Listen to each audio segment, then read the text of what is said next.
What's going on, guys? Welcome to another video. I'm your boy Narik Chase. In this video, we are going to be reviewing the animated 2018 film Next Gen.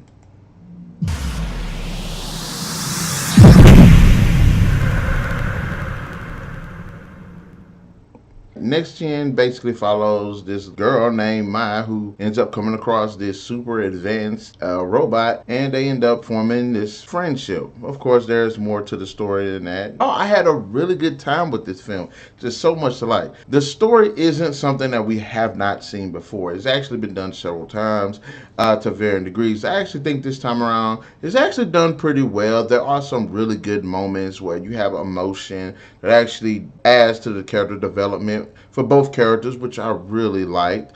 Also, there are some pretty interesting curveballs that they do throw in there. There are some predictable moments as well, and if you're skilled enough, you might be able to call it. But still, it's a really interesting story, especially given the setting of how humans and robots interact and live together. The whole super advanced technological aspect just looks really cool, and it's really interesting to see how people actually are kind of lazy in this society. Like, they really don't have any wants to just do anything. I mean, heck, they even had robots to sit there and even brush your hair and freaking brush your teeth as well. So I really enjoyed the setting. Now, the main characters, of course, are Mai and this robot 7723, and the characters are actually pretty cool. They mesh really well. For anyone who's seen like Lilo and Stitch or something like that, Big Hero 6 or something like that, you understand the dynamics that are formed of a little kid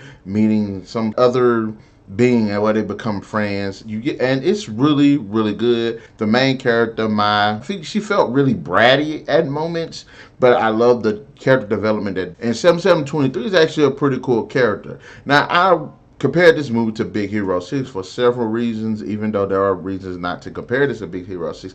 And I actually thought he was an interesting character. Yeah, he kind of sort of reminded me of Baymax, but he was still his own character, and I seen the similarities. But he's actually a pretty cool character. Him learning arc, where he's sitting here trying to learn about things. There are many other characters in the movie, and for the most part, I liked most of them. The bad guy was actually pretty interesting because he had so much great personality. He had some really fun lines. I really enjoy the bad guy. I like bad guys like that can have a bit of presence. They can be very charismatic. They can have humor. Visually, just a fantastic looking movie. Again, I can't compare this.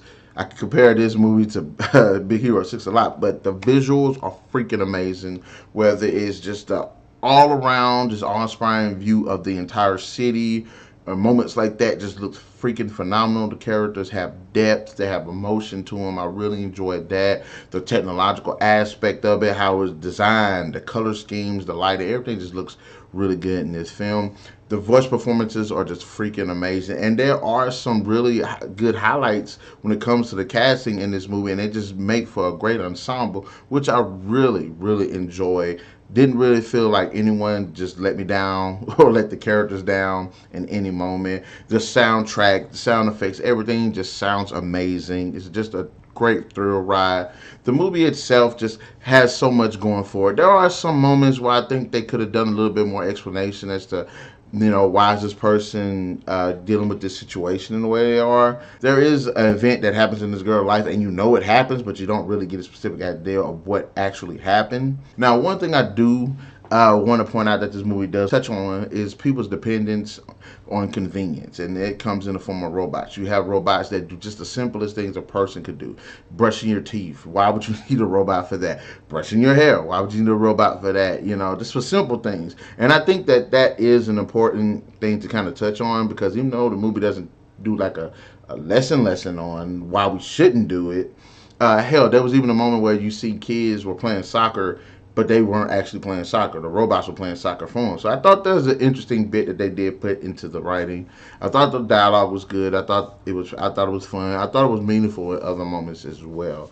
And the movie does go at a pretty good pace. It does allow for build up. That's one thing I will say. Whether it's between the characters, whether it's between the story itself, it doesn't feel like it's going too fast. Doesn't feel like it's going too slow. I really didn't have too many problems with the film. I had fun with it. It was really enjoyable on my end. So So in the end, Next Gen is a pretty good movie. It does have pretty good characters. It has some good action sequences. There's this really brutal fight that happens towards the end of the movie, and it's badass. It goes at a good pace. The visually is a very good looking movie. Sounds great. The voice performances are freaking awesome. There's just a lot to like about this film. Next Gen gets a 4 out of 5. Anyways, guys, in the comment section below, let me know what are your thoughts about Next Gen. Did you like it? Did you not like it? Who's your favorite character? And going back towards Big Hero 6, do you like this movie more or do you like Big Hero 6 more? And I don't like usually doing that, but let's go ahead and get the conversation started. Anyway, be sure to hit that like, share, subscribe, and that notification button to get the best of what's going on this channel. And we'll catch you guys later.